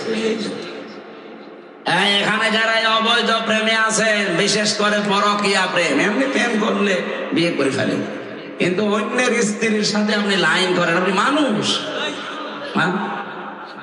কুকুরের রুচিও তো এত খারাপ না। একজন মানুষ সংসার করছে, তারটা আপনি আল্লাহর রাস্তায় চালাচ্ছেন, নাউজুবিল্লাহ। এই কাজে যারা আছেন, এই মুহূর্তে তওবা করে এই কাজ ছেড়ে দেওয়া লাগবে। কারা রাজি আছেন দেখি? এই 2 হাত তুলেছে, দাঁড়িয়ে কার সাথে লাইন আছে আপনার? এদিকে আসেন। হ্যাঁ, তুলে দেন তো। এই সাতক্ষীরা এরকম মানুষ বাস করে না। এ অবৈধ সুখে যারা আছেন ভাই, এসব শান্তি অশান্তির কারণ হবে কয়টা? 70টা। বলেন বলেন, আপনি একটা সুখ ভোগ করে 70টা অশান্তি ভোগ করতে পারবেন? এই মুহূর্তে ছেড়ে দেন, যদি এরকম কারোর সাথে লাইন থাকে। আর শয়তান এই জায়গায় আপনাকে ঘায়েল করবে বারবার। ও বলবে যে বিশাল শান্তি আছে। কিসের শান্তি? ওই যার কাছে যাচ্ছেন ওর ভেতরে যা জানছে, আপনার বোর ভেতরে তাই তাই নেই। কোন কারণে অন্য মহিলার সাথে লাইন করা লাগবে? আপনার বিবেকে কি বলে বলেন? এরপরেও যারা এরকম লাইনে আছেন, আমার মনে হয় ওর বিবেকের উপরে কুকুরে প্রসাব করেছে। ও বলছে ঠিক। এই জায়গায় ঠিক বলা লাগে? আলহামদুলিল্লাহ, আপনারা মানে সতর্ক আছেন। তাহলে আগামীতে কেউ যেন অবৈধ সুখ আর ভোগ না করে, আমরা তো সেইটা চাই। এই যে যারা নির্বাচন চাচ্ছেন, আমরাও চাই। আরে ভাই, এই অবস্থায় দিয়ে দিলে তো বললাম না, ওই 1628 জন ওই মানুষই আছে। ওরা আবার দিনের ভোট রাতে করে ফেলবে, কারণ ওরা এই কাজই করেছে। এই কথা বলেন না কেন? যদি সংস্কার না করে, এই বিচারগুলো শেষ না করে আবার দিয়ে দেন, দেখেন আবার সামনে যারা আসবে তারা হাসিনার চাইতে ডবল খুনি হবে। কারণ ওরা বলবে এ মানুষ মারলে তো কোনো বিচার হয় না। ওরা আরো বেশি বেপরোয়া হয়ে যাবে। এই কারণে আমরা বারবার বলছি দেন নির্বাচন, কিন্তু কালকে দেন, আগে সংস্কার করে বিচারটা শেষ করে দেন। তাহলে আগামীতে যারা আসবে তারা চিন্তা করবে না অত গোড় আছেন না, অত বলেন না কেন? আমি কোরআনে কারিমের সূরা নমলের একটা আয়াত পড়ছিলাম তাফসিরে, এদিকে তাকান। আতিলকা বুয়ুতুহুম খাবিয়াতান বিমা যালামু, এটা সূরা নমলের ভেতরে আছে 19 নাম্বার পারা 20 নাম্বার পৃষ্ঠা 7 নাম্বার লাইনের 52 নাম্বার আয়াতের প্রথম অংশে আছে। তাফসিরে বাইজাবিতে পাবেন। আল্লাহ পাক বলেন এই সেই ঘরগুলো কি, এই ঘরগুলো কি খাবিয়াতান জনশূন্য হয়ে আছে, আজ পরিত্যক্ত হয়ে গেছে। বিমা যালামু, এখানে জুলুম করা হতো এই কারণে। এটা যে বাস্তবগত প্রমাণ, আমার কুষ্টিয়ার হানিফের বাড়ি আপনি যে দেখেন পরিত্যক্ত হয়ে পড়ে আছে, আজ জনশূন্য, কেউ নেই। অথচ আগস্টের 5 তারিখের আগে বাড়ির কি দাপট ছিল, 14টা সিসি ক্যামেরা দেওয়া ছিল, ওখানে কুকুর পর্যন্ত গেলে দেখা যেত। অথচ এখন পায়খানার প্যান পর্যন্ত খুলে নিয়ে চলে গেছে, কিচ্ছু নেই। আল্লাহ এতটুকু যদি শেষ করে দিত আমি কিছু বলতাম না। এরপরে আমাদের জন্য ইন্না ফি যালিকা লাআয়াতান লিকাওমিন ইয়ালামুন। আল্লাহ আয়াতের প্রথমে ইন্না দিলেন আর মাঝে দিয়েছেন লামে তাকিদ। যারা আরবি গ্রামার জানে, কত গুরুত্বপূর্ণ শব্দ জানেন, আল্লাহ গ্যারান্টি দিলেন এই কথা বলতে গিয়ে 2 বার। অবশ্যই অবশ্যই এর ভেতরে শিক্ষা আছে জ্ঞানীদের জন্য। কি শিক্ষা?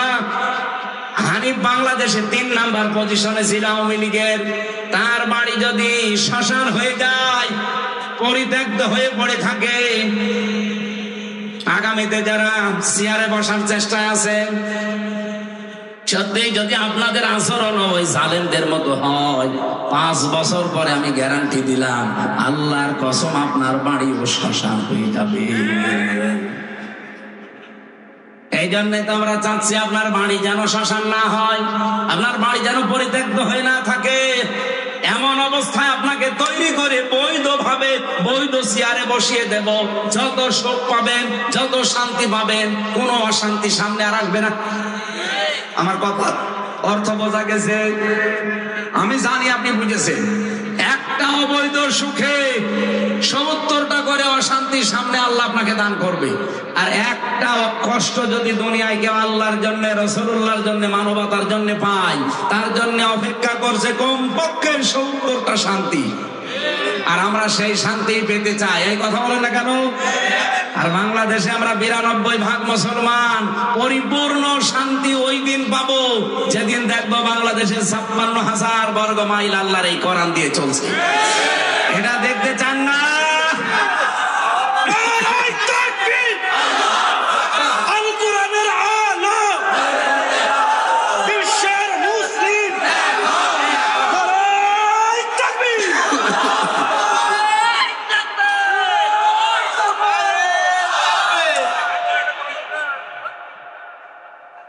আমি করছি তাফসির আর ও বসে গজল বলে। কোন ধরনের মানুষ গো? ওকে শুনছে নাকি অন্য জগতে আছে? কি বলছে আপনি বুঝতেছেন ভাই? আমি যে আয়াত পড়েছিলাম না, সূরা আলে ইমরানের 139 নাম্বার আয়াত, আল্লাহ বলেন কোনো ভয় নেই, হীনমন্য হবা না, ভেঙে পড়বা না, দুর্বল হবা না, চিন্তাও নেই।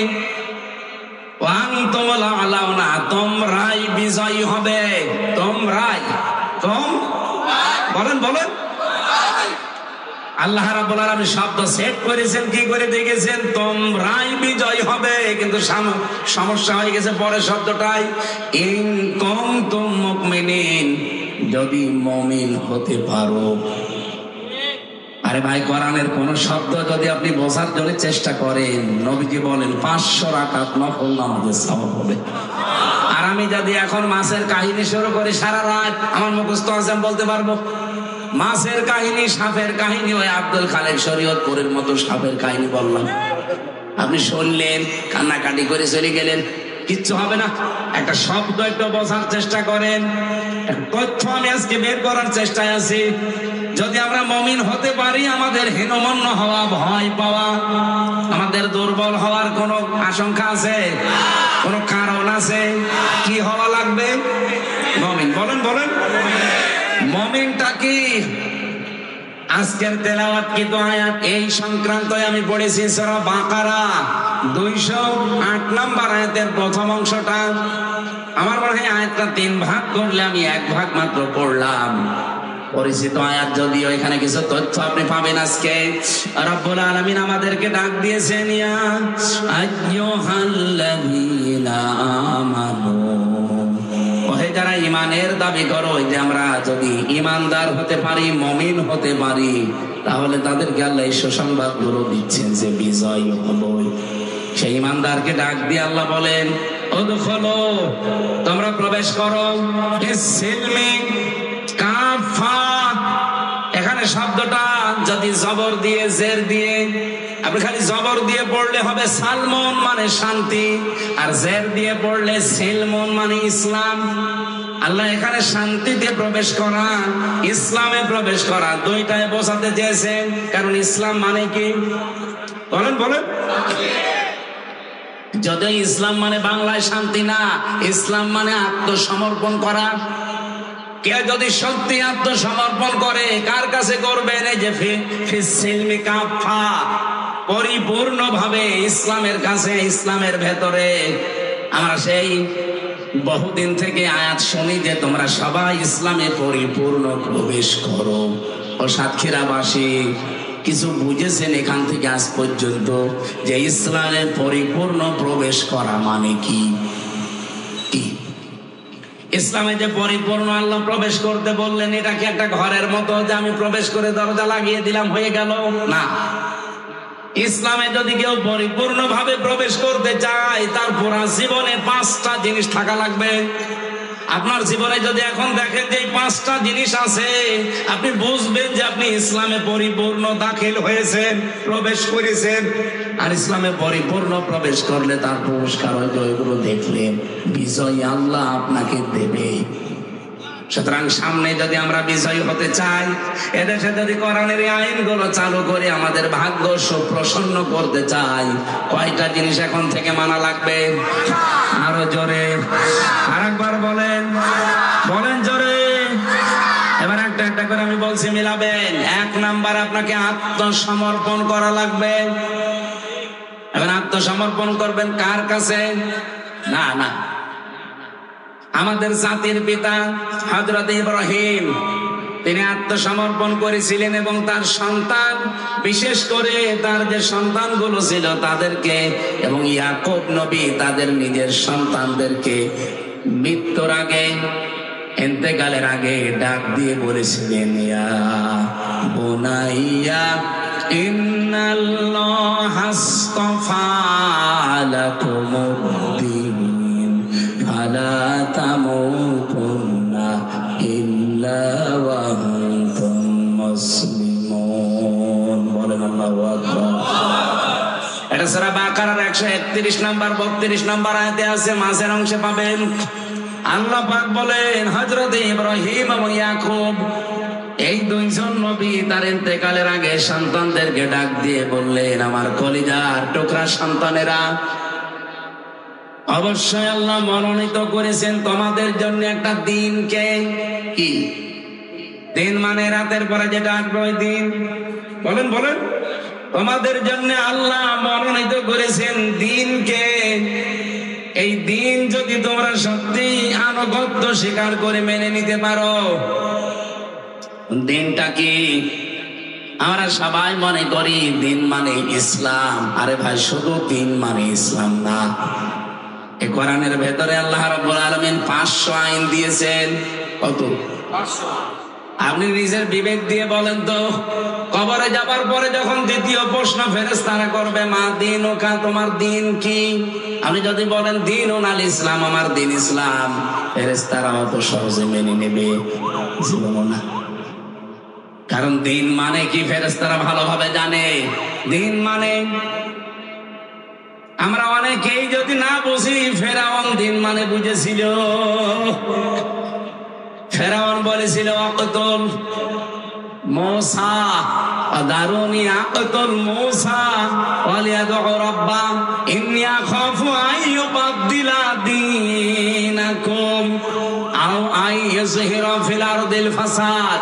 सूरा मुमिन 26 নম্বর আয়াতে ফেরাউন বলেছিল আমারে ছেড়ে দাও, আমি मूसाকে হত্যা করব। এখান থেকে একটা প্রশ্ন জাগে, ফেরাউনের কি লোক লস্কর, সেনাবাহিনী, প্রশাসন ছিল না? বলেন না কেন? এত কিছু থাকার পরে সে কেন বললো যে আমারে ছেড়ে দাও, আমি হত্যা করব मूसाকে, আक़তুল, আমি হত্যা করব? আমি তাফসীরের ভেতরে পড়েছি ফেরাউন ছিল স্বৈরাচার। কি আরো জোরে বলেন, বলেন বলেন। পৃথিবীতে যারা শুধু ফেরাউন না, যারাই স্বৈরাচার হবে তারা কয়েকটা কাজ নিজের হাতে করে করতে চায়।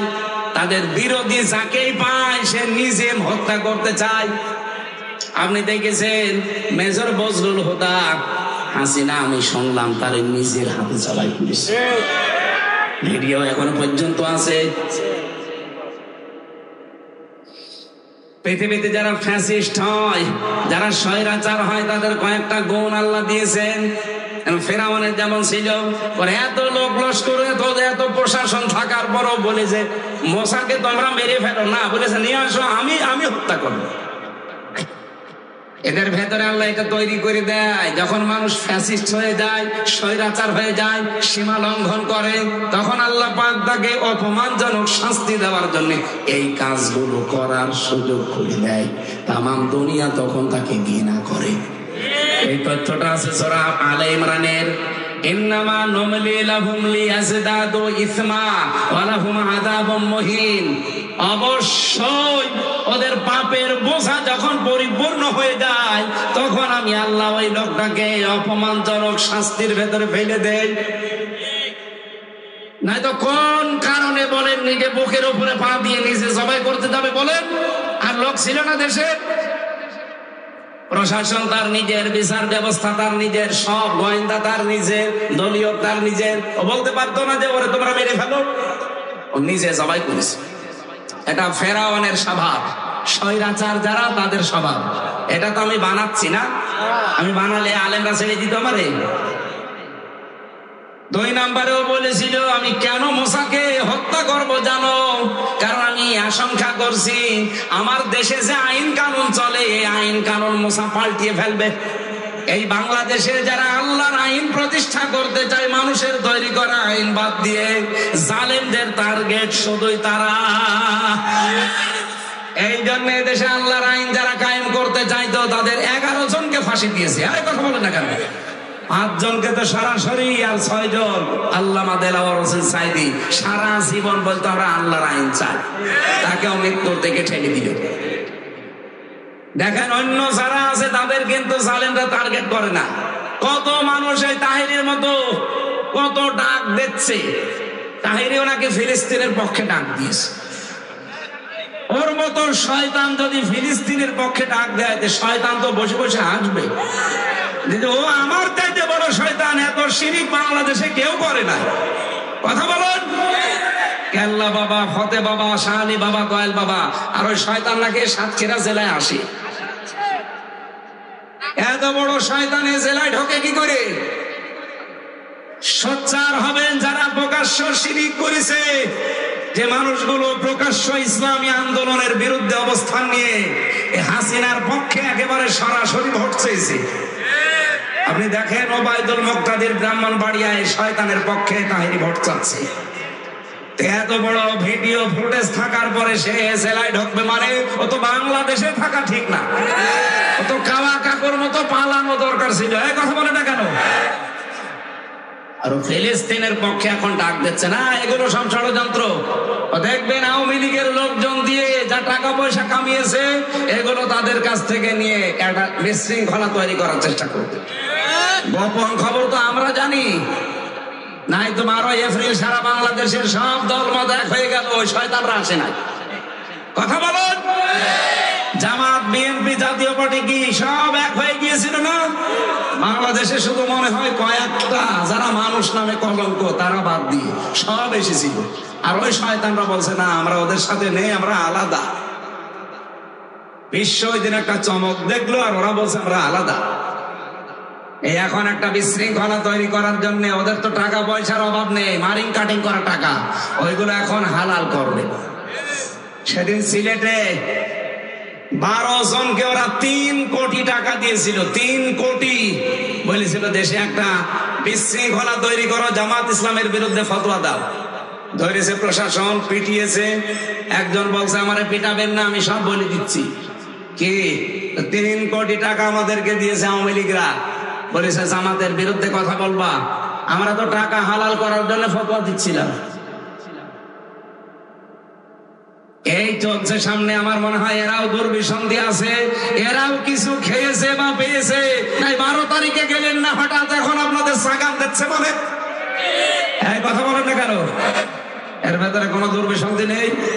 যারা আল্লাহর জমিনে আল্লাহর দিন কায়েম হোক এটা চাই না, বাতিলরা তাদের টার্গেট করে না, কারণ জানে যে এরা আমাদের যে কোনো কায়দায় বন্ধু। কিন্তু যারা চেয়েছিল, দেখেন ফেরাউন বলেছিল আইও বাদ দিলা দিন এখন। আমার মনে হচ্ছে মুসা আমার রাষ্ট্রের ব্যবস্থা সব পাল্টিয়ে দেবে। এখানে দিন মানে রাষ্ট্রীয় বিধান। তাহলে আপনি আত্মসমর্পণ করতে চাইলে রাষ্ট্রীয় বিধান যেটা আছে এখন, যেটা আছে এর সামনে আত্মসমর্পণ করলে ঈমান আমল থাকবে। এই জায়গায় আল্লাহর এই দিন নিয়ে যাওয়া লাগবে। ইব্রাহিম নবী, ইয়াকুব নবী তাদের সন্তানদেরকে এটা বলেছিলেন। আমরা কি নবীদের সন্তান না? বলেন না কেন? আমাদের জাতির পিতার নাম কি? বঙ্গবন্ধু। এই আরো জোরে বলেন।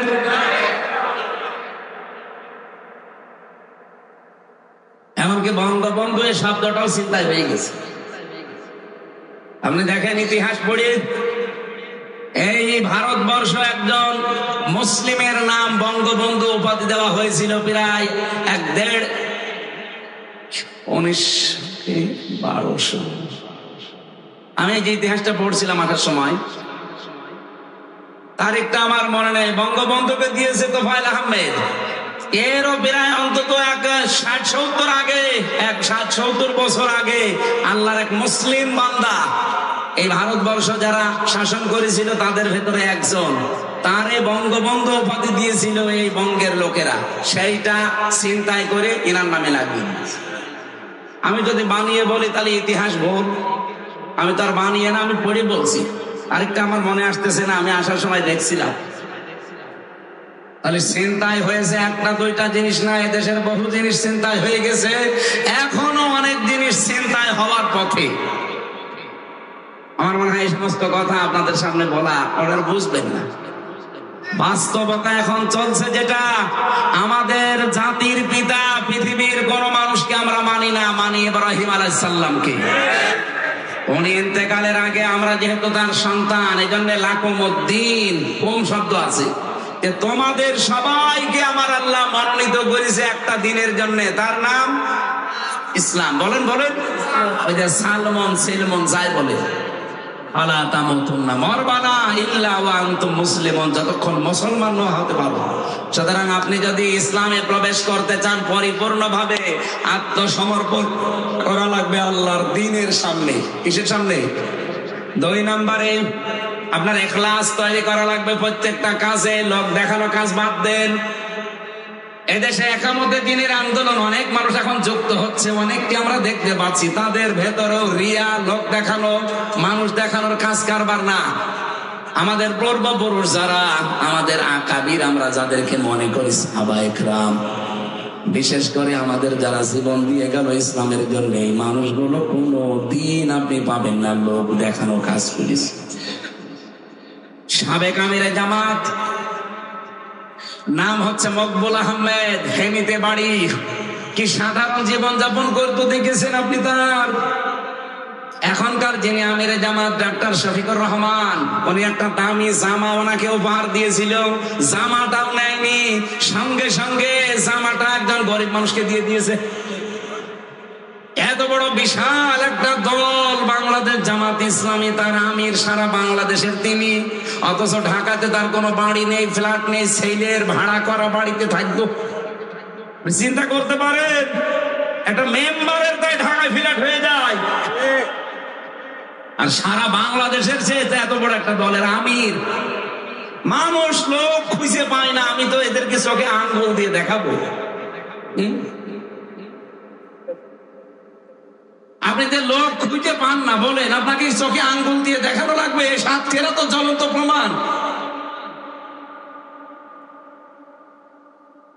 আমি নিজে সাক্ষী ভাই, আমি নিজে আমার নিজের টাকা একবার 60,000, একবার 10,000, আর একবার 15,000, এই টাকা আমি নিজে আমির জামাতকে বললাম যে আপনি খরচ করবেন। সঙ্গে সঙ্গে আল্লাহর বান্দা নিয়ে পাশে যে ছিল দলীয় লোক, তাদেরকে দিয়ে বলল যে দলের জন্য কাজে লাগা। আমি দিলাম হাদিয়া যে আপনার পারিবারিক জীবনে এবং ব্যক্তিগত জীবনে খরচ করবেন। 3 বার দিলাম, লোকটা 3 বারই দিয়ে দিল দলীয় মানুষকে, বলে ওদেরকে সব খরচ করি দেন। এ ছাতায়ের পর থেকে আপনি বলেন তো, এত কষ্ট করে করে টাকা জমাই ওনার দিই, হাদিয়া নেন, দেওয়াও সুন্নত, নেওয়াও সুন্নত। কারণ ওনার কাছে গেলে উনি হাদিয়া দেন। 3 বারে আল্লাহর বান্দা 3 বারে দিয়ে দেন। এখানে আজকের হাদিস পড়ছিলাম আসার সময়, যারা দুনিয়া বিমুখ হয়ে যায় তাদেরকে সূক্ষ্ম সূক্ষ্ম কিছু জ্ঞান আমার আল্লাহ নিজের পক্ষ থেকে দান করে। দেখেন উনি কত কঠিন কঠিন প্রশ্নের জবাব দেয় এই আগস্টের 5 তারিখের পর থেকে। অনেক সাংবাদিক এমন কড়া প্রশ্ন করেছিল যে জামাত ইসলামী বাংলাদেশ, ইসলামী ছাত্র শিবির, ইসলামী ছাত্রী সংস্থা এত ভালো আপনারা বলেন, তাহলে এতদিন পর্যন্ত তারা রাষ্ট্রীয় ক্ষমতায় যেতে পারে না, মানুষ তাদেরকে চায় না কেন? উনি জবাব দিয়েছিলেন, মুয়াজ্জিন আযান দেয়, সবাই নামাজে আসে। আপনি জীবনে এই জবাব শুনেছেন কোনদিন?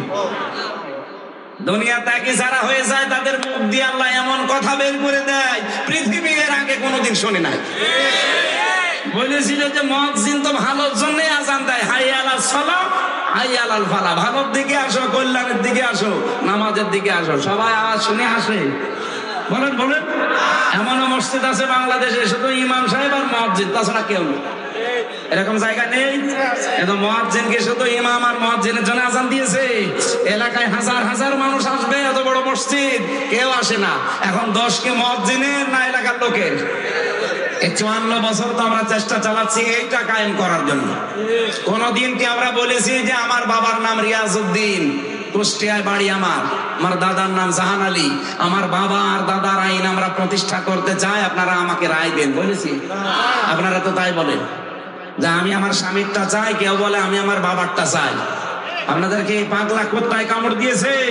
যারা বলে আল্লাহর আইন আমরা এই দেশে প্রতিষ্ঠা করতে চাই, মন থেকে বলে, এই জন্য আমরা ইখলাস দিয়ে পরিপূর্ণ হতে চাই। ওমা উমিরু ইল্লা লিয়াবুদুল্লাহ মুখলিসিনা লাহুদ্দিন।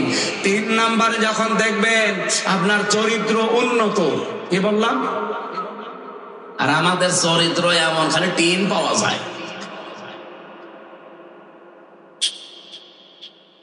কত মানুষের বাড়ির নিচে, খাটের নিচে তেল পাওয়া যায়, ফ্রিজের ভেতরে টাকা পাওয়া যায়, বালিশের ভেতর টাকা পাওয়া যায়। কথা বলছেন না? চরিত্র আছে। কাবি খার টাকাও ছাড়ে না, এমনকি অবিখা ওয়াজের বিনিময়ে খাদ্য সেটাও ছাড়ে না। না, চরিত্র উন্নত করা লাগবে। এখানে প্রায় 99টা পয়েন্ট লিখেছিলাম আমি, যে উন্নত চরিত্র কেমন ভাবে গঠন করা লাগে। আল্লাহ রাব্বুল আলামিন সূরা হাদীদের 25 নম্বর আয়াতের ব্যাখ্যায় আছে। আমার অনেক রাত হয়ে গেছে, এত রাত পর্যন্ত কথা বলা ঠিক না।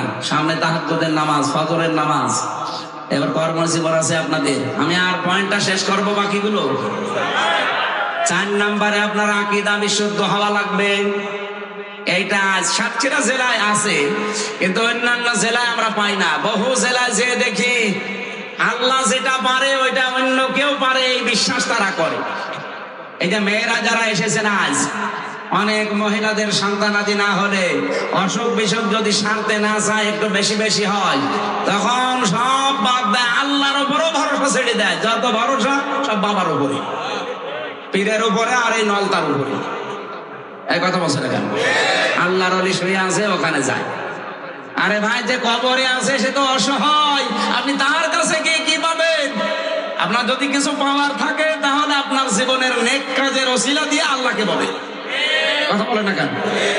সেদিন বগুড়াতে একজন এসেছিল একটা আপেল নিয়ে, আমার বলছো হুজুর আপেলটা পড়ে দেন। আমি সূরা ফাতিহা পড়ে ফু দিলাম। আমার কানের কাছে মুখ নিয়ে বলছে এমন ভাবে আপেল পড়বেন যেন ছেলে হয়।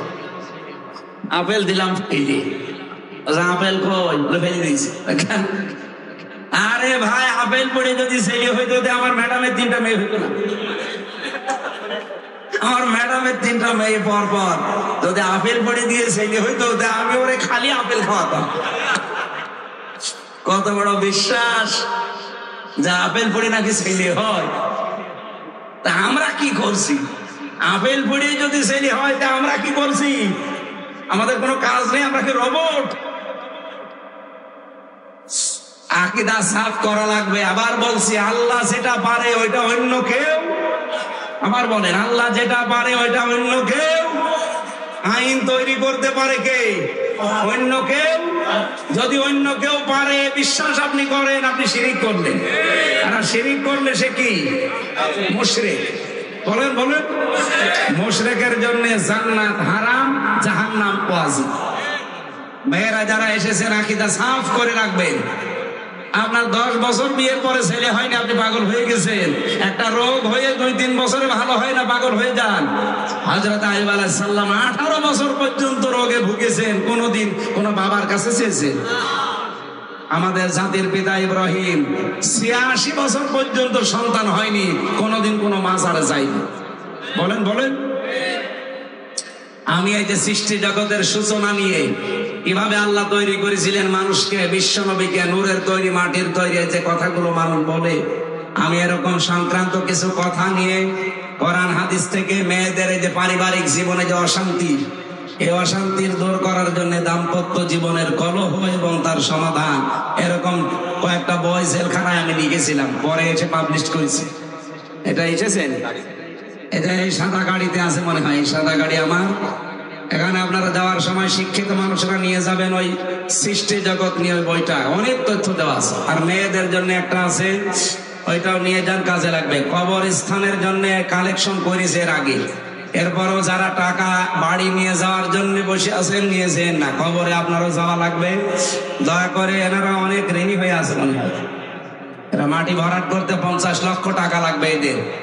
যার যা সামর্থ্য আছে এনাদের কাছে দিয়েছেন। আর 5 নাম্বারটা লেনদেনে স্বচ্ছ থাকা। এই 5টা বিষয় যদি জীবনে আপনার কায়েম হয়, আপনি ইসলামে পরিপূর্ণ প্রবেশ করেছেন বলে আপনি ধারণা করতে পারেন, বিশ্বাস করতে পারেন। আল্লাহ আমাদের তৌফিক দিন। আরে আল্লাহ, এই ব্যাগ যারা নিয়ে যাচ্ছে দয়া করে আপনি একেবারে কিছু না দিয়ে ফেরত দেবেন। ওই সময় শুনলাম মামিন ভাইয়ের সময় মানুষ ছিল না, এখন যারা এসেছেন অবশ্যই তারা এই গোরস্থানের জন্য উন্নয়নে আপনি শরীক হবেন, দিয়ে যাবেন। 11:35 বেজে গেছে, এত সময় কথা আমি বলি না, আজকে একটু বেশি বলে ফেললাম। সম্মানিত মা বোনেরা, আগামীতে কোনো জায়গায় আসলে আপনাদের জন্য আলাদা কথা বলবেন সব।